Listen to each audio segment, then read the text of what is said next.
वाली चुड़ैल। एक गांव के बाहर एक चुड़ैल का साया था। वो एक सेब के बाग में रहती थी। जो कोई भी उस बाग में आता उसे वो चुड़ैल मारकर खा जाती थी। जब से मैं इस बाग में आई हूँ मजा ही आ गया है। जब देखो रोज नया मुर्गा आ जाता है। लेकिन चुड़ैल की खुशी ज्यादा दिन नहीं चली। जल्द ही लोगों को पता चल जाता है कि उस बाग में कुछ गड़बड़ है और फिर लोग उस बाग से सेब तोड़ना और बाग में जाना छोड़ देते हैं। अरे ये क्या हो गया है? धीरे धीरे तो लोग आने ही बंद हो गए। मैं अब किसे खाऊंगी? कैसे? तभी चुड़ैल की नजर सामने पेड़ पर लगे सेबों पर पड़ती है। मजा आ गया।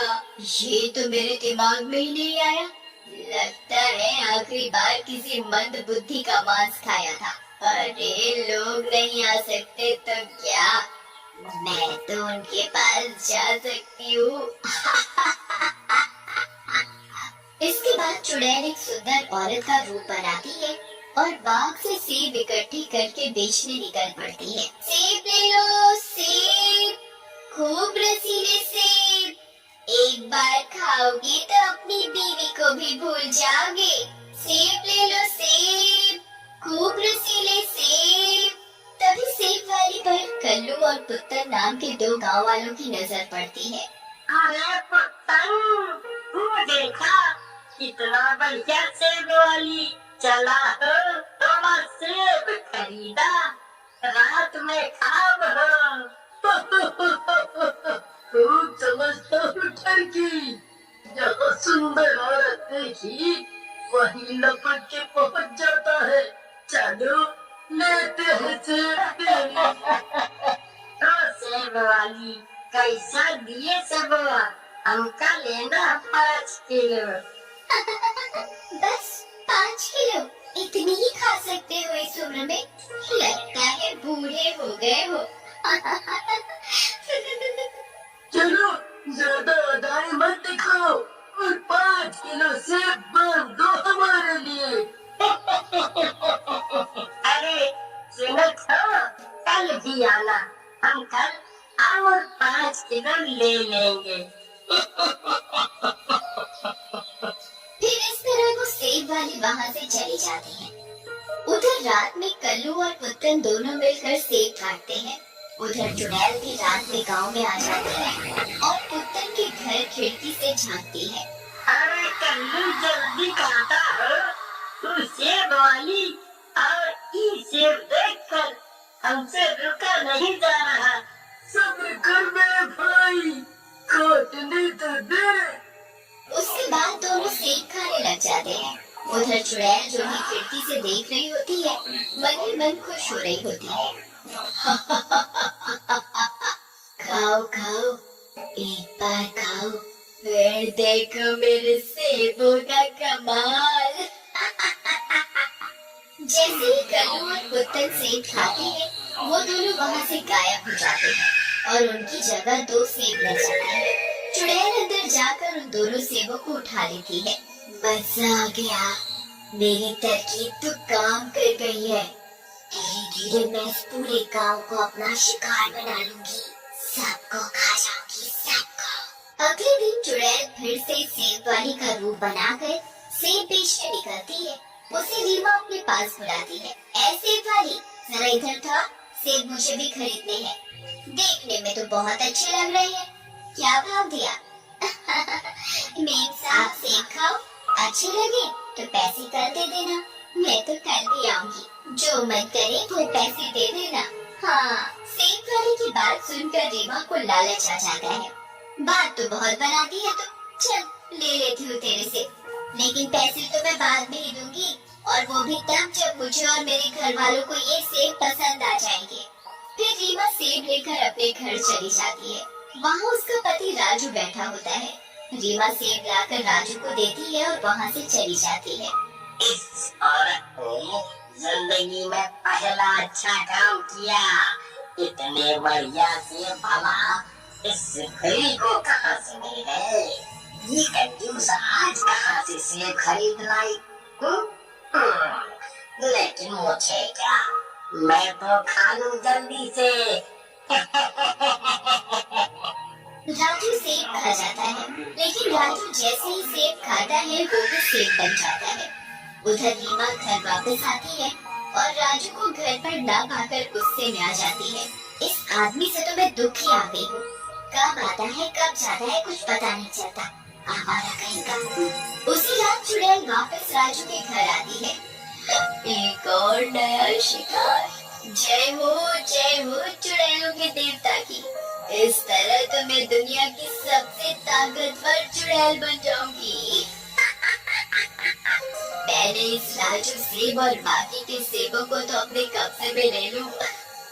फिर चुड़ैल सेब को लेकर उड़कर अपने बाग में चली जाती है। उधर राजू काफी देर तक घर नहीं आता। इस वजह से रीमा चिंता में पड़ जाती है। ये राजू ऐसे तो कहीं नहीं जाता और रात में तो हमेशा घर लौट आता है, लेकिन कहाँ गया? और देखो तो सारे सेब भी खा गया। वो कहाँ गया? चलो ढूंढो अभी से। हाय रे मेरी किस्मत, कैसा नास मीठा पल्ले पड़ गया है। अगले दिन सुबह रीमा को बबली मिलती है। अरे रीमा बहन, के होया? आंखें घड़ी सूजी लग रही से। राजू भैया ने सुन नहीं दिया कि तभी वहाँ सेब वाली आ जाती है और बबली का पति शामू उससे सेब लेने लगता है। रीमा और बबली खिड़की से उन्हें देख रहे थे। बहुत अच्छे लगे हैं थारे सेब तो। मंदिर लेने का मन कर रहा है। ताजे तो सेना। क्या बाबूजी, आप भी ना बिल्कुल ताजे हैं। बस आपके लिए ही अभी पेड़ से तोड़ कर ला रही हूँ। अच्छा, बातें तो तू अच्छी है, लेकिन मैं यूं थोड़ी लूं, पहले चेक करूं। फिर सेब वाली उसे एक सेब देती है। सेब खाते ही शामू को चक्कर आने लगते हैं। अरे ये तने मन्ने के खिला दियो, मारे को तो घरे चक्कर आवे से। तभी शामू नीचे गिर जाता है और सेब बन जाता है।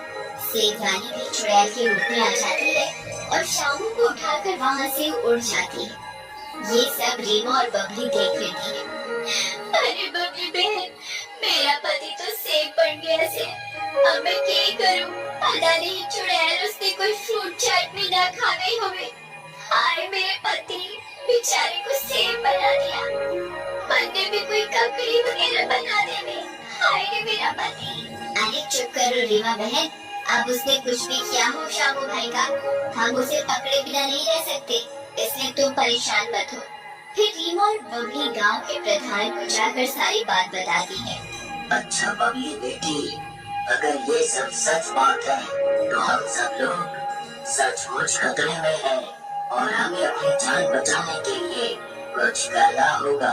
फिर प्रधान जी और गांव वाले हाथ में गंगा जल लेकर सेब के बाग में जाते हैं। प्रधान जी, हम कहते हैं दोनों गंगा जल छिड़क कर इस बाग में आग लगा दी, जो कुछ छोड़ी जल कर भस्म हो जाए।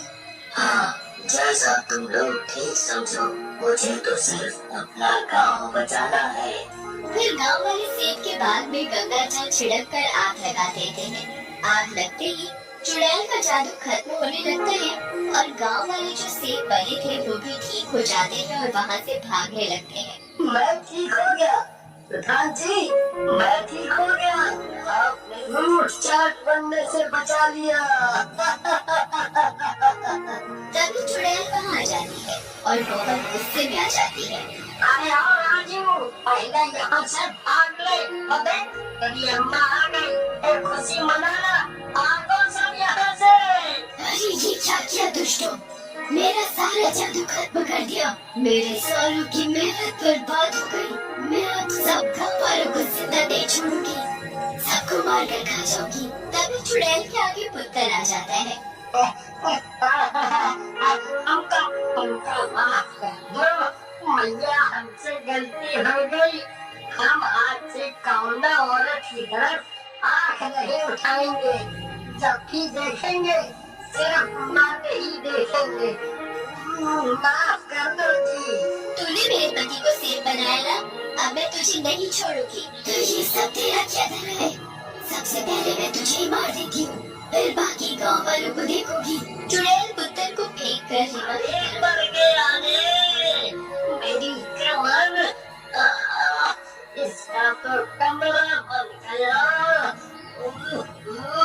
बहुत दर्द हो रहा है भाई।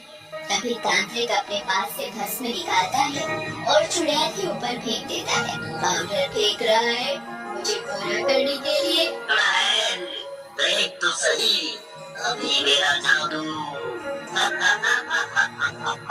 मजा आ जाएगा तुझे।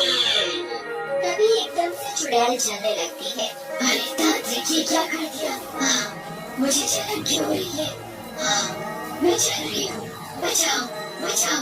तूने गाँव वालों को बहुत परेशान किया था, अब तू तो गई।